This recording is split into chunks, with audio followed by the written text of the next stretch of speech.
the second seat of Red Bull has to have a driver with 2 letters in their name. I don't think they've given him enough credit.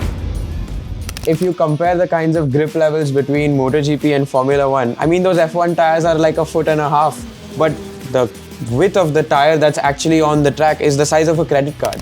And I wanted to prove my dad that I'm better than what he thinks. There are only like 3 girls in the world, and I was like the only one who got picked for it.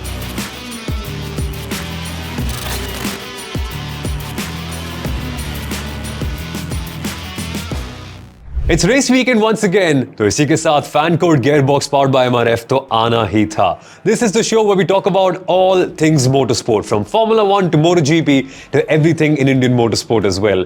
And this is your one-stop shop where we can talk about all the stories, all the stats, numbers, conversations, and figure out everything that you need to know for this weekend's racing action. Welcome everyone to Gearbox by Fan Code powered by MRF. My name is Soman Arora. I'm the commentator for the Hindi Formula 1 broadcast on Fan Code. And today our guest is a man whose journey I've seen from very, very close. We've got Jamie Shaw, a racing driver who is now also coaching other racing drivers and building up an amazing racing academy while also creating incredible content online and educating people about the world of motorsport. Jamie, so cool to have you on Fan Code's Gearbox powered by MRF. What's it like? What's the vibe like this weekend with Formula 1 and MotoGP? With Formula 1 upcoming, I feel like it's going to be a bit of a mix of situations with all the driver swaps that have been happening, and even with the drivers in red not being the best, sometimes being on top and letting it go, letting it slide, those kinds of things. But I feel like with MotoGP, I feel like the whole top of the championship is just going to be the bikes that are in red, and I feel like the Marquez brothers, again, they're going to be dominating the upcoming weekend as well in Qatar. So I look forward to it after what's happened in Austin just now, seeing the kind of result that's turned around. Slight bit off, maybe some brain fog or anything going on, and just a little bit off the line, and there you go, the bike plummets. So let's see if Pecco can keep his dominance up going. कितना कुछ है बात करने के लिए MotoGP की दुनिया में, लेकिन उस सब पर हम आएंगे. हमें बस बात करनी होगी पहले Formula 1 की भी, क्योंकि वहां भी इतनी सारी चीजें चल रही हैं, खासकर Red Bull Racing के बारे में, क्योंकि उन्होंने किया है एक बहुत बड़ा ड्राइवर स्वैप और अब लियम लॉसन के बदले यूकी सुनोडा चलाएंगे Red Bull Racing में. Before we head to the Japanese GP this weekend, which you can watch on Fan Code at 10:30 a.m. on Sunday. But to talk about all of that and more, we have a very special guest. We have the principal correspondent at The Hindu, Deepak Raghav, who's here with us to talk about everything going on in Formula 1. And Deepak, it's amazing. It only took Red Bull Racing 2 races to pull the trigger on Liam Lawson. And now Yuki Tsunoda's here. What do you make of it? I think someone at the top of the Red Bull management needs to lose their job, because this is just ridiculous. I don't know what they found out in those 2 races that they didn't already know about Yuki Tsunoda. And they have literally thrown Liam Lawson to the wolves there just after 2 races at tracks which he has not driven before. I mean, granted, it was a embarrassing performance for Liam, but still 2 races is just too little a sample to go. Especially once you have decided he's going to be your number 2 driver at Red Bull. I mean, it's just total pandemonium and chaos at Red Bull, and I cannot believe a championship winning team, a championship contending team is being run like this. I mean, they're just winging it on the go. And I mean, Formula 1 is all about technical sophistication and, getting those minute things right. And here you have a team that has won 4 championships in the last 4 years, two constructors, 2 drivers, and still making such basic elementary mistakes year after year. I mean, it's just unbelievable what we are seeing at Red Bull. And I can't just stop thinking about what it must do to Liam Lawson, having only 2 races in there. And Red Bull Racing picked him as the driver of choice because they felt he was the tougher one, Deepak. And then they've barely given him a chance to show how mentally strong he was. And that pressure now also comes on to Yuki, because here's a challenge that not Lawson, that not Perez, that not Gasly, that not Albon could solve, being Max Verstappen's teammate. Is Yuki finally ready for this? Do you feel he's finally ready to be that Red Bull number 2 driver that we've always wanted him to be? I think I have no idea. Because if you go by what Red Bull thinks, they didn't think he was mentally tough to be Max Verstappen's teammate. And I also think they've been very rigid in their views on Yuki because they saw what they saw in 2021 when Yuki was raw from just a season in F2 where he finished third. And all you heard those radio rants and what their previous Frank Stoss was talking about his mental toughness and work ethic, things like that. I don't think they've given him enough credit for the development he has shown because he's seen off all his teammates since Pierre Gasly left the Alpha Tauri or what it's called Racing Bulls right now. So I think even if his on-track performances have improved every year since his debut, whether the atmosphere in Red Bull is conducive enough to get the best out of him is a big question for me. This must be something good for Yuki that he's bringing in a good pool of results. But as Deepak said, Jamie, it's tough. It's tough being Max Verstappen's teammate because fundamentally that Red Bull is so different to that Visa Cash App Racing Bulls car. I think more than a faster car, it's about a car that, quite honestly, I believe is set up for a driver, you know. And I think it plays a big role when there is a team around you, when there is a car that is for you, I would say. And what I'm actually referring to is Yuki. So you see how Yuki is confident with what he does, with his approach, with how he goes about. And I think that's what makes a difference. If you see Liam's onboards, it's just he's being so, like, how do I say, so twitchy, so unaware, you know, so underconfident, I would say is the word. And I think it all dials down to knowing that you're not the most welcome here. That's what I strongly believe. And to tell you very openly, I mean, Liam and Yuki have been teammates, yeah. Liam has been on it saying, oh, I can challenge him, I can beat him, there's no problems. And suddenly there's a driver swap with just the same driver. Yeah. So from a mental standpoint, I think that takes a toll. And I would honestly question, why wouldn't they place Yuki there in the first place? You know, why have Liam try something out for 2 races and said, no, not good, cut it out. And, you know, cut short his whole career. Because now there's going to be a mental impact. But my biggest question is, what if Yuki is not quick enough? Exactly. Because now you can't switch Hajar into that car, obviously.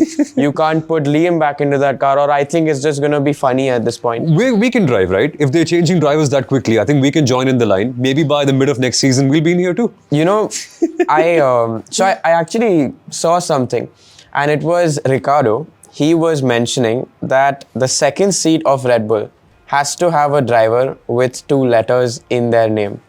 Ricardo. Verstappen at one point was in the second seat as well. Yeah. Interesting. And I feel like that's quite crazy because Albon, Gasly, Vettel and Weber as well. yeah, Vettel, Weber. So you have to have 2 letters in your name to be competitive in that second seat, apparently. You better add a second P to your name, Deepak. That Red Bull seat might be yours for all you know. The way they switch. I'll become DIP, AAK, I think. Well, it's amazing. A sense of pride that he's now walking into this race as the Japanese national icon in terms of motorsport. And he's getting to showcase his mettle at Suzuka, which is an even bigger stage. But then the pressure is even further because yes, Yuki has experience with this car and he's raced in Suzuka across all the junior formula and done very well actually. But then Red Bull adapting to life here. Even though he's done 1 test post-season last year, it's not the same. It's not the same car, definitely. If anything, it looks harder to drive than the 2024 machine. More importantly, it's Suzuka. It's a track that can bite you, and if you don't have confidence, especially in those first sector on those SS, where you need to trust the car to turn in. I mean, it has a pointy front end, but you still have to hope that the rear sticks. And if you don't have that confidence going into those first sector of the track, then you're going to bleed lap time. So, what if Tsunoda doesn't feel that in Suzuka? It's an unforgiving track. There's not much of runoff areas, and you just get one corner wrong, you're into the traps and into the barriers. So, I mean, there's going to be also home pressure. I hope he does well, but yes, it's a double-edged sword. I mean, frankly speaking, it's a double-edged sword. It's really tough to go up against Max Verstappen in a Red Bull racing. That's the hardest thing in the world. So many drivers have tried, and it's so tricky to do so. But Max himself is going up against a couple of other competitors, and those competitors are having a ball, and they are driving an orange McLaren. And those days, JV, are here. Piastri and Norris. It's never worked. If you look at the stories, Senna and Prost, Hamilton and Alonso, Hamilton and Rosberg, this always gets complicated. And for McLaren, those days are coming much sooner than anyone thinks they are.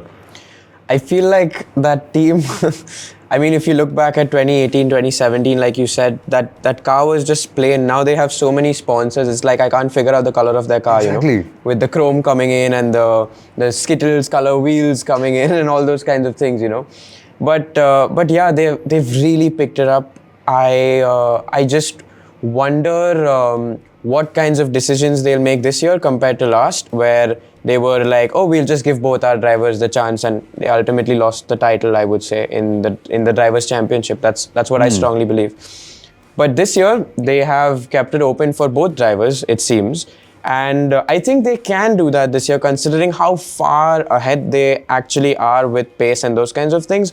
I feel like they can afford to let both drivers fight it out and get competitive, go ahead and grow together.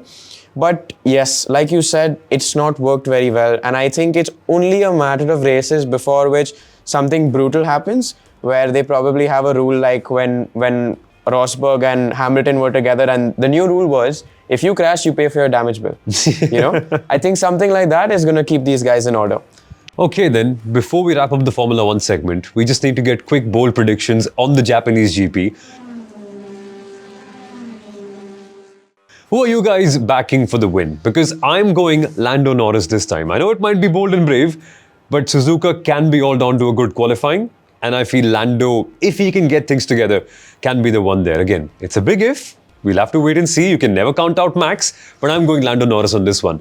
Who are you going for, JB, Max. before we go to Deepak? Max. Max. I have a strong belief that on tracks that require more strategy, Red Bull just ups everyone else. I don't have faith in Ferrari.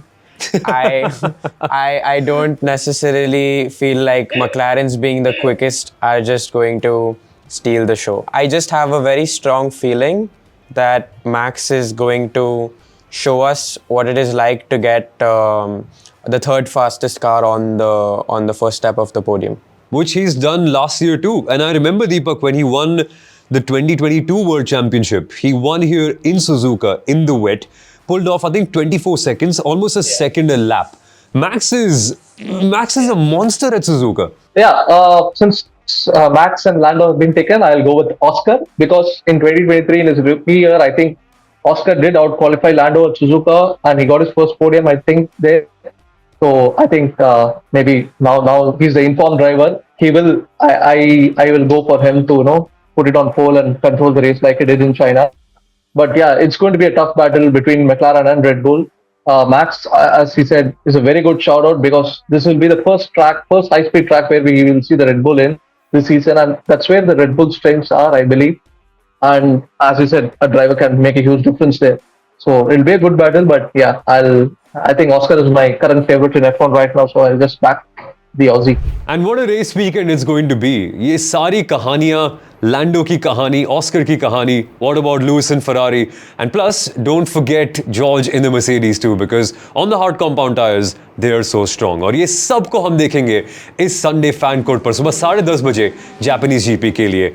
But that's all for Formula 1 right now. Deepak, thank you so much for coming on. It's been incredible to hear your perspectives and stories on the same. And we'll talk to you a lot more throughout the season, so stay with us. Thanks, Somal. Thanks for having me. I had a great time.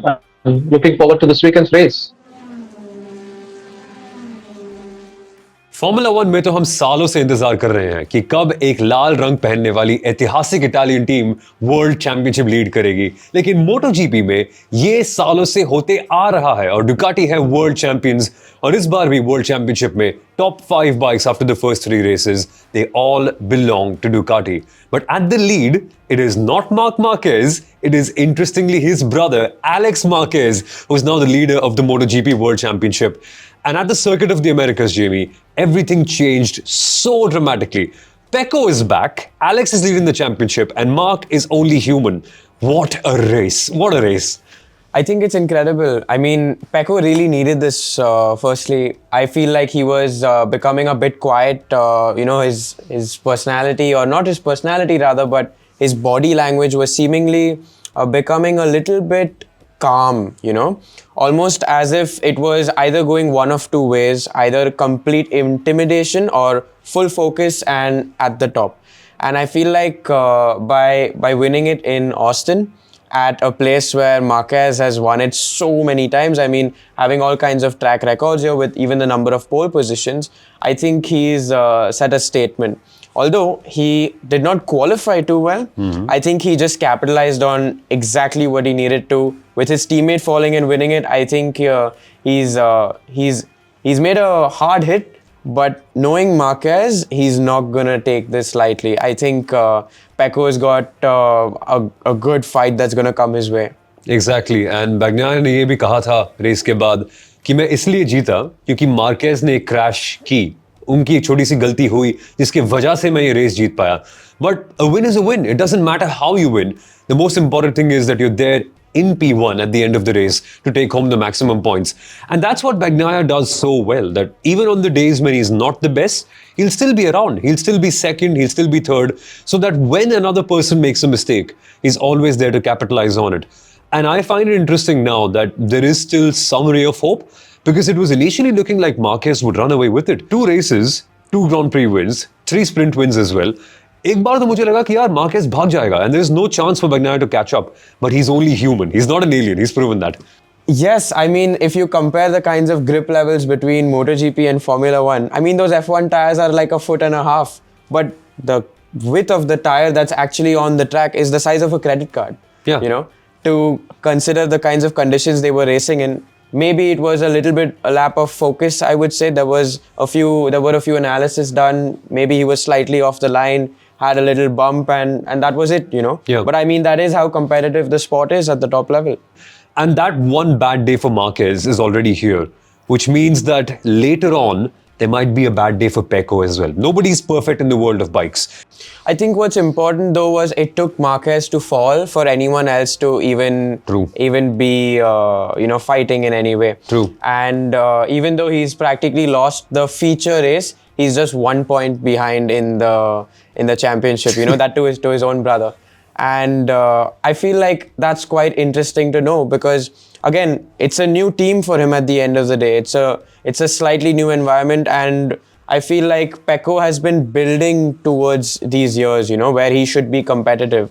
And to have, I would say, the new driver come in and show you around, it's really going to make an impact on Pecco, and that's why he really needed this win. So yeah, win's a win. He got it in the bag, and looking forward to Qatar now.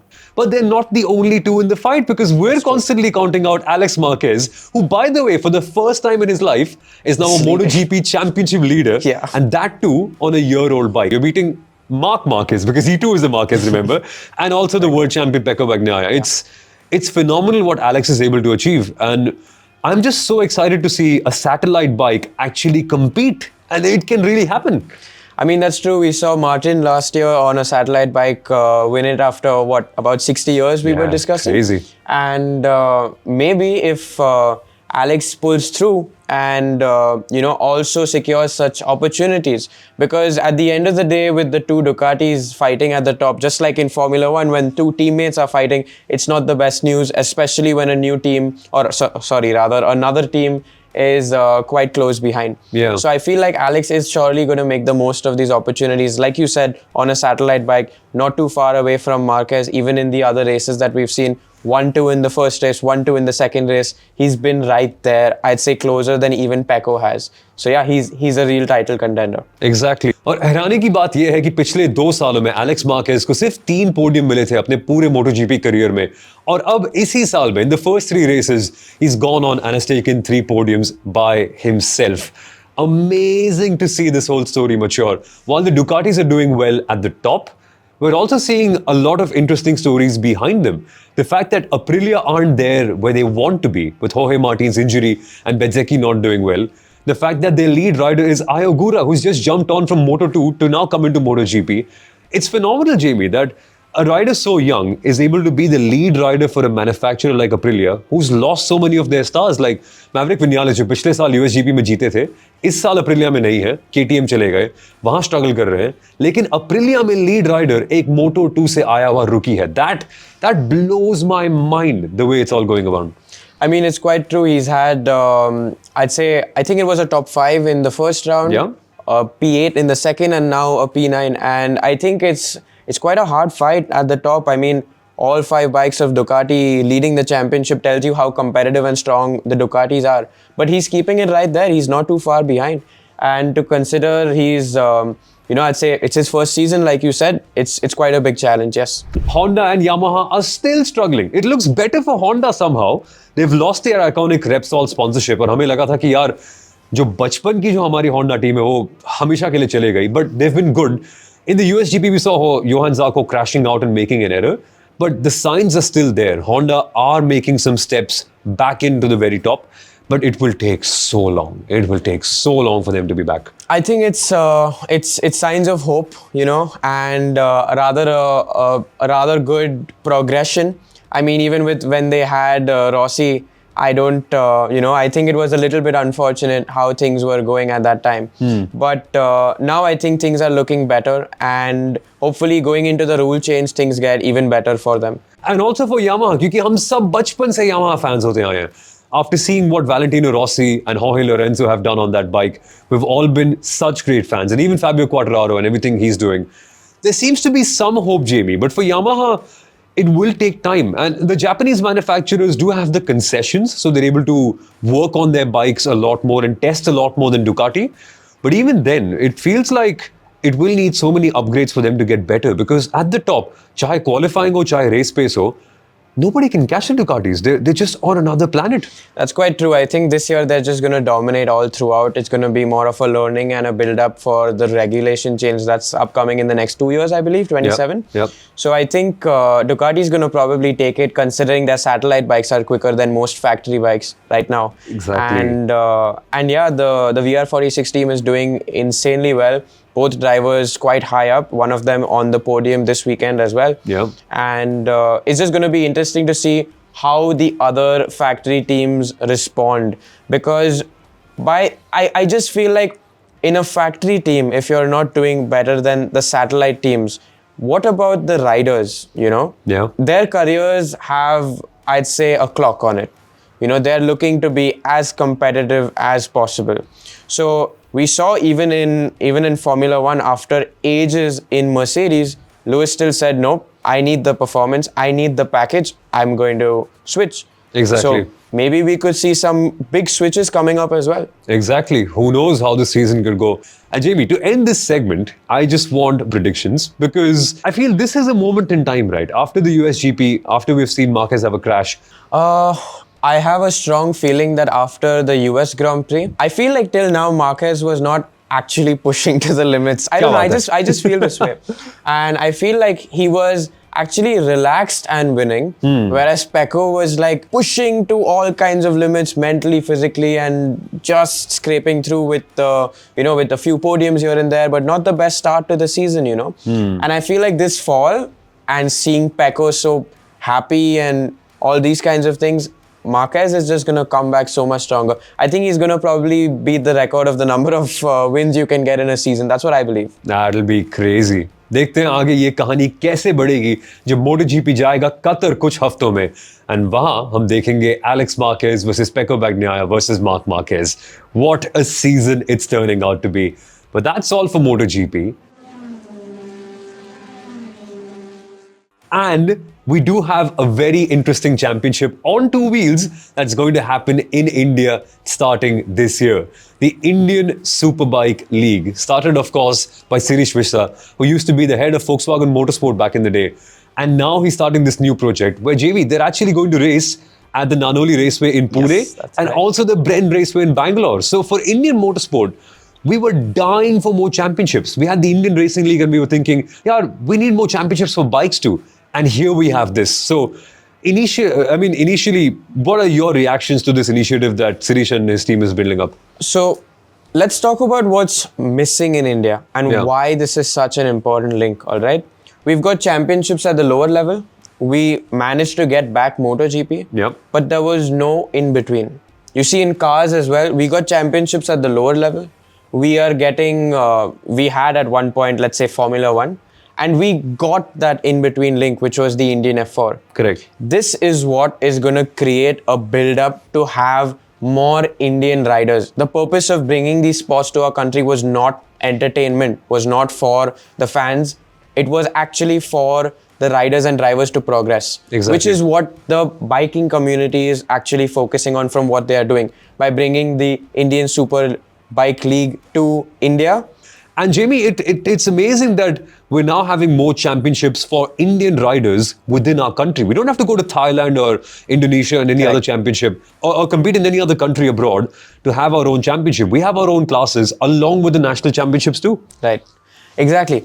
And I think that's the most important part, that we do not have to go elsewhere.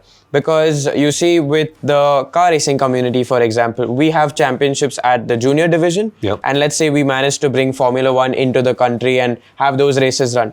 But what about those stepping stones for us to have an Indian driver there?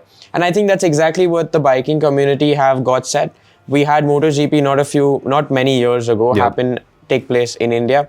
We have many championships available for riders at extremely affordable prices, especially considering how expensive motorsport can be. And now I feel like this step is going to make us have a lot more competitive riders build through the sport. It's going to create a community, and that's exactly what's going to help the sport grow. So having such a championship have come into this country, and be run by the few directors that are part of it, considering Sirish is one of them, I think that's going to be a very vital part of the sport growing in this country. Exactly. And especially the idea of having a women's class, because we need more women in motorsport. But the bar is getting even younger and younger, because now we have a 10-year-old Indian female racer who's been selected for Formula One's Champions of the Future driver program. It's Atika Mir. She's winning races all over the world. वो Le Mans में जाकर उन्होंने एक karting में race heat जीता. And she's also now racing this year in the World Super Karting Series, the WSK, where we've had drivers like George Russell, Max Verstappen, Charles Leclerc all compete. And Atika is now taking her first steps on that journey to Formula One. And luckily, we got to catch up with her. Let's find out about Atika Mir and her journey towards Formula One. That's a big-looking trophy, actually. That looks lovely. So what's that one about? This one is the vice champion one I got in the UAE championship. I got this trophy in the DMAC championship, which stands for Dubai Autodrome Motorsport Club. Well, you got third overall in the championship. Yeah, I got this trophy for the Dubai Open, which is like supposed to be the biggest event in the whole year. What's the prettiest one according to you from all your trophies? Like this one is like the most beautiful, I would say, because like it's so big, but it's also very heavy. Imagine if it's the last lap. Would you rather pass someone for the win, or would you be first and hold them off behind? Because for me, it's the latter. I'd like to defend and win the race. But what about you? I would like to overtake because the guy in first is gonna defend, so then it's even better if you overtake. I want to talk to you about your first time getting in a go-kart. How young were you back then? And how did that happen? Did your dad take you there? Did you say that I want to drive a go-kart? What was that story? I think we were we were in a mall. So then I wanted to drive a car because like I saw like some electrical cars going around. So then I asked my dad, can I drive? And then he said, yeah. And I wanted to prove my dad that I'm better than what he thinks. Did you know your dad was a racing driver also? I sort of did, but I don't remember anything I did back then, so... You can brag to people in school as well that, hey, my dad is a racing driver. I'm a racing driver too. That's... yeah. That's a special feeling to have. And do you remember your first proper championship? Like the first time you went to race competitively? So I went to Bangalore in India for my first ever race. In India, you're allowed to drive from age 7 to 12. So like I was 7 at that time. I was the youngest person. So then I went when I was 7 to remove my novice plate for my first 3 races in Dubai. How does it feel for you? Do you realize that people are talking about you or appreciating your work and people are excited to see you drive the next time? Like I am as well. I want to see... Yeah, that's what I mainly try to do. I like sort of forget when I'm driving like about like you guys because like you're so focused on the driving that you completely forget. F1, the Champions of the Future selection. How happy are you about it? Like, how do you feel about getting selected? It's a big deal. So, congratulations on that, firstly. It feels really good, obviously, because there are only like 3 girls in the world, and I was like the only one who got picked for it. So, who's your favorite driver? I know this, but the world also needs to know. My favorite driver is Max Verstappen. That's so cool. And for 2025, can you tell the world your plans? What championship you're racing in? What team you're driving for? And what excites you the most for the season ahead? I'm gonna race in the WSK, all the championships, and then in the Miami Euro Series, I'm gonna race in the UAE Championship. It'll be lovely. It will be lovely. And okay, last question. Any message for any other female racing drivers who are also coming up? So my message for all the girls out there is that you should believe in yourself, find a passion, dream it, follow it, work hard on it, never give up, and don't let anyone tell you that you can't do it. Atika से बात करके तो मजा आ गया. At the age of 10, she's already under a global spotlight and Formula 1 is paying close attention to her racing career. और मुझे तो ये देखकर इतनी खुशी होती है कि अब हमारे यंग इंडियन रेसिंग ड्राइवर्स को और भी जल्दी मौके मिल रहे हैं at a global level, and drivers like her are able to bring more women to the motorsport world as well and also compete globally with all the other superstars. I strongly agree with you, dude. I feel like it was just a matter of time before our country could have a few more athletes come out. I mean, we're over 1 billion people. It's about time, that a country of this size supports a sport of this size that's growing. And to have her be the first, I think it's even better, because to be very open, initially in a few maybe decades ago, women in motorsport was considered like a taboo. Yeah. Today it's special, it's what's important. It's even more, pushed, encouraged, and I think that's exactly what's needed. And so to have her be the face of the sport in this country, for her to represent our country, I think that's exactly what we needed. That's just incredible to see that culture starting to come out in this country, from thinking about, driver, kya driver, wo JJ flyover ke niche wala driver, like that, to thinking, okay, there are these championships available, there are levels, there are steps, there are ways to progress. We're moving from, I'd say, a few other sports that have been looked at as a religion to now this beautiful sport that is growing. And I'm just excited, with the Indian Superbike League coming up, with Indian F4 coming up, with all these kinds of things coming up in our country, having other country riders and drivers fly down to do our championships. That's what I look forward to. Exactly. And so cool that we get to talk about it on a platform like this.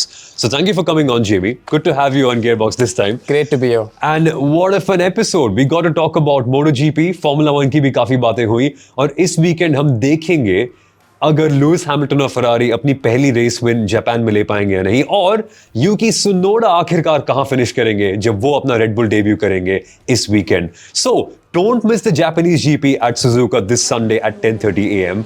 And there's a lot more motorsport conversations coming on Fan Court. So make sure you subscribe and make sure that you've got the app too. But thank you for watching everyone, और मिलेंगे हम आप सबको अगले episode में. Bye bye.